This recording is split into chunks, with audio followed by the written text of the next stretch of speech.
नमस्कार दोस्तों, आशा करता हूं कि आप सब लोग स्वस्थ होंगे, खुश होंगे, प्रसन्न होंगे। और जैसा कि आप सबको पता है कि मैं अपने इस छोटे से चैनल पर पढ़ाई लिखाई से संबंधित, सरकारी नौकरी से संबंधित और मोटिवेशनल वीडियोस लाता रहता हूं। और जैसा मैंने पहले इससे पहले वाले जो वीडियोज़ हैं उनमें एक में बोला था कि अभी एग्ज़ाम की वजह से मैं वीडियोज़ नहीं ला पाऊँगा, लेकिन फिर ये वीडियोज़ इसलिए लेके आ पा रहा हूँ क्योंकि बार बार भाई बहनों के कमेंट आ रहे हैं कि सर हम बहुत दुखी हैं, बहुत परेशान हैं। और जो सरकार है, सरकार तो अतिथि शिक्षकों की भर्ती कर रही है, ये नहीं चाहती कि भर्ती पूरी हो। और बहुत सारे भाई बहन बहुत दुखी हैं। तो मैं सभी भाई बहनों से एक ही बात बोलना चाहूँगा कि आप देखो, अतिथि शिक्षक भर्ती भी होगी, हालांकि नहीं करना चाहिए लेकिन चल रही है तो होगी। और हमारी जो 2018 वाले भाई बहन हैं जो हम पास बैठे हुए हैं, पद वृद्धि के साथ उनकी नियुक्ति भी ज़रूर होगी और नई परीक्षा ये भी ज़रूर होगी। तीनों ही चीज़ें होंगी। अब बहुत सारे रीज़न हैं, लेकिन मैं मुख्य रूप से अभी अतिथि शिक्षक वाले पर बोलना चाहता हूँ। आपको भी पता है कि लगभग 8 लाख के करीब अतिथि शिक्षक हैं। तो वोट बैंक कितना बड़ा है आपको अच्छी तरह पता है। हम जो चयनित और वेटिंग में हैं वो कितने हैं? कुछ हज़ार हैं। जबकि अतिथि शिक्षक कितने हैं? 8 लाख। तो अब आप मुझे बताओ कि सरकार अपना इतना बड़ा वोट बैंक क्यों खोना चाहेगी? और 8 लाख अतिथि शिक्षक हैं तो 8 लाख अतिथि शिक्षक के परिवारों और रिश्तेदारों के कितने वोट होते हैं? उसी अनुपात में हम अपने आप को देख लें तो स्वाभाविक सी बात है कि अतिथि शिक्षकों के वोट बैंक की वजह से उन्हें साधने के लिए सरकारें कर रही है। दूसरा, आखिर अगर नहीं मतलब जो हमारे 2018 वाले भाई बहन, अगर उनको नियुक्ति देनी है पर सरकार ये अतिथि शिक्षकों को क्यों रख रही है, ये सवाल ज़रूर सबके मन में होगा।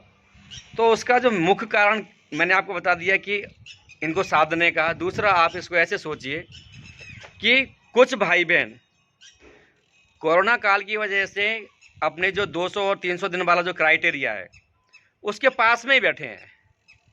मतलब जो हो गए वो तो हो ही गए। तो हो सकता है कि किसी का 1 दिन ही बचा हो, किसी का 2 दिन बचा हो, किसी के 10 दिन बचे हों। तो हमारी जो नियुक्ति है, सरकार का ढुलमुल रवैया हमने देख ही लिया है।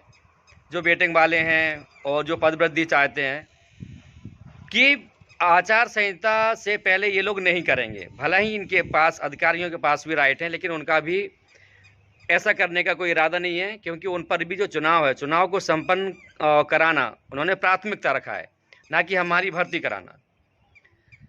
इसलिए तो हमारे मतलब जो रंजीत गौर सर हैं और भी सुनील शर्मा सर आदि, इनकी जो टीमें जाती हैं उन्हें आश्वासन तो मिलते हैं, लेकिन अभी तक उन्होंने कोई लिखित में कोई भी ना तो नोटिफिकेशन निकाला और ना ऐसा कुछ भी किया है। एक भाई ने कमेंट किया था कि सर जो पद वृद्धि की फ़ाइल है वो शिवराज सिंह जी के पास है, उसके बारे में क्या इन्फॉर्मेशन? तो दोस्तों, मैं ईमानदारी से बोलूँ, उस फाइल के बारे में मेरे पास कोई इन्फॉर्मेशन नहीं है। मैं आपसे झूठ नहीं बोलूँगा, लेकिन हाँ, ये मुझे पता है पद वृद्धि होगी होगी होगी। अभी शादाब खान साहब भाई ने कमेंट किया था कि सर पद वृद्धि नहीं होगी। अगर पद वृद्धि होती तो फिर सरकार अतिथि शिक्षकों को क्यों रखती? तो इसको आप महाराष्ट्र सरकार जो है अभी उद्धव ठाकरे, इससे पहले वाली सरकार को देखिए, वो शायद 2-3 दिन के लिए बनी थी। क्यों बनी थी? क्योंकि बाद में पता चला था जो बुलेट ट्रेन है, बुलेट ट्रेन के लिए आवंटित लगभग जो 9,000 करोड़ का वो जो फंड था, उसे वापस केंद्र सरकार को भेज सकें, इसलिए मतलब एक तो वो काम हो गया। और भी कुछ फाइलें थी, जैसे जिन फाइलों पर साइन हो गए उसके बाद तो आप चेंज नहीं करेंगे ना। जैसे मान लो जो पैसा निकल गया उसको आप रिकवरी तो नहीं करेंगे। तो ये भी मुख्य रूप से इसलिए है कि अभी आचार संहिता में मामा जी अतिथि शिक्षकों को भी खुश करना चाहते हैं। और हमारी जो भर्ती है, हमारी भर्ती अर्थात नए जो बोल रहे हैं कि हम 1 लाख सरकारी नौकरियां देंगे, 1 लाख सरकारी नौकरियां देंगे, तो नई भर्ती भी इनको ज़रूर करनी है। तो आप बिल्कुल भी ना घबराएं। अतिथि शिक्षकों की जो भर्ती हो रही है इसका विरोध करने का आपको हक है, अपनी मांग करने का भी पूरा हक है, लेकिन इससे बहुत ज़्यादा दुखी होने की ज़रूरत नहीं है। अतिथि शिक्षक की भर्ती हमें ये भी बार बार सिद्ध कर रही है कि मध्य प्रदेश में शिक्षकों के पद बहुत ज़्यादा खाली हैं, बहुत ज़्यादा, मतलब जो हम 87,000 का आंकड़ा देते हैं मेरे हिसाब से तो उससे भी ज़्यादा खाली है। तो थोड़ी सी मेहनत तो जैसे हम चाहें तो सभी कर सकते हैं। अभी आप मुझे बताओ, मैं अपने खुद के लोकल में देख रहा था अपने गांव में, तो मेरे यहाँ भी विज्ञान के भी पद खाली पड़े हैं, इंग्लिश के भी पद खाली पड़े हैं, मैथ के भी पद खाली पड़े हैं। मतलब हर जगह एक छोटे से टाउन में अगर इतनी सी जहाँ पर 3 स्कूल हैं वहाँ पर इतनी वैकेंसी खाली है, तो पूरे मध्य प्रदेश में क्या हाल होगा। पक्की बात है, जगह खाली है। तो अतिथि शिक्षकों भाई बहनों से जो भी मेरा ये वीडियो देख रहा है, और ख़ासकर जो नए भाई बहन अतिथि शिक्षक में, खासकर जो पहली बार जिन्होंने GFMS पर अपना रजिस्ट्रेशन करवाया हो, उनसे, वैसे तो सभी अतिथि शिक्षकों से, और ख़ासकर नए जो अतिथि शिक्षक बन रहे हैं उनसे मेरा करबद्ध निवेदन है कि आप ये बात गांठ बांध लें कि कोई भी सरकार आपको परमानेंट नहीं करेगी। बिना टेस्ट के आप परमानेंट नहीं होंगे। मैं आपको भड़का नहीं रहा हूँ, मैं आपको सिर्फ हकीकत बता रहा हूँ, क्योंकि मेरे परिचित ऐसे बहुत सारे भाई बहन हैं, रिश्तेदार हैं, जो अभी वर्ग 3 का पेपर देने तक नहीं गया। क्यों? उसका लेवल देख के कि यार उसके तो 85 नंबर आए, तो मेरे तो और 40 ही नंबर आएंगे। तो आप मुझे बताओ कि जब तक आप एग्ज़ाम क्वालिफाई नहीं करेंगे, सरकार हमें परमानेंट नहीं करेगी, आपको परमानेंट नहीं करेगी। तो अगर आप अतिथि में लग भी रहे हैं तो अपनी पढ़ाई अच्छी तरह करते रहना, और बच्चों को भी ईमानदारी से पढ़ाना। और इतना ही ध्यान रखना कि अगर आपने सिर्फ ये सोचा कि हम अतिथि शिक्षक बन के परमानेंट हो जाएंगे, तो कभी नहीं होने वाला।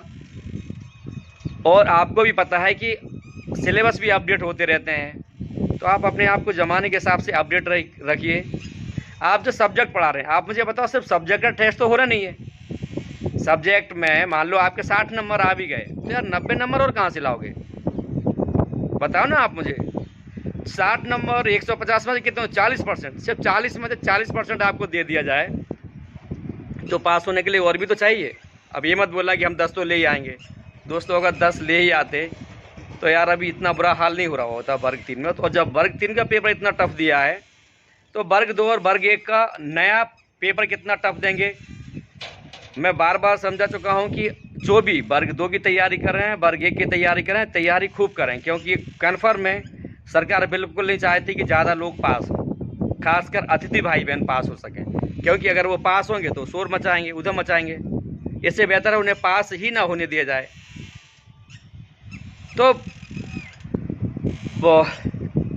बिल्कुल आप मेहनत ज़रूर करें, संघर्ष ज़रूर करें, लेकिन और सरकार को बार बार बताएं कि भाई ये क्या है। जब आप 2018 में पास हुए, चयनित अभ्यर्थियों को तो नियुक्ति दे नहीं रहे हैं, और आप अतिथि रख रहे हैं। और अतिथि रखने का सबसे बड़ा रीज़न यही है दोस्तों कि आप मुझे बताओ, वर्ग 2 या वर्ग 1 हमें लगभग 25 से लेके 30,000 रुपये प्रति माह मिलता है, जो परमानेंट पोस्टिंग हो रही है, और अतिथियों को लगभग 9,000 रुपये के समथिंग पर मंथ।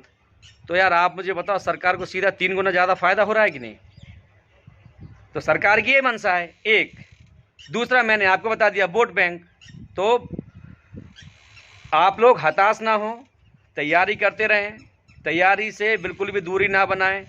और जो भी अतिथि शिक्षक मेरा ये वीडियो देख रहे हैं, मैं आप सबसे बोलता हूं कि वास्तव में आपने मध्य प्रदेश सरकार का, मध्य प्रदेश के बच्चों का बहुत योगदान दिया है, लेकिन कोई भी सरकार आपको परमानेंट नहीं करेगी। आपको बुरा लगता है, उसके लिए मैं दिल से माफ़ी मांगूंगा। आप अपने सब्जेक्ट पर मेहनत करें, जो साइकोलॉजी है, चाइल्ड डेवलपमेंट है, इन सब पर भी मेहनत करें, और हिंदी पर भी, संस्कृत है या इंग्लिश है उस पर भी, तो आपको कामयाबी ज़रूर मिलेगी। किसी के भी बहकावे में ना आए। मैं अतिथि शिक्षक नहीं हूँ, लेकिन मेरे दोस्त, मेरे पहचान के तो अतिथि शिक्षक है कि नहीं।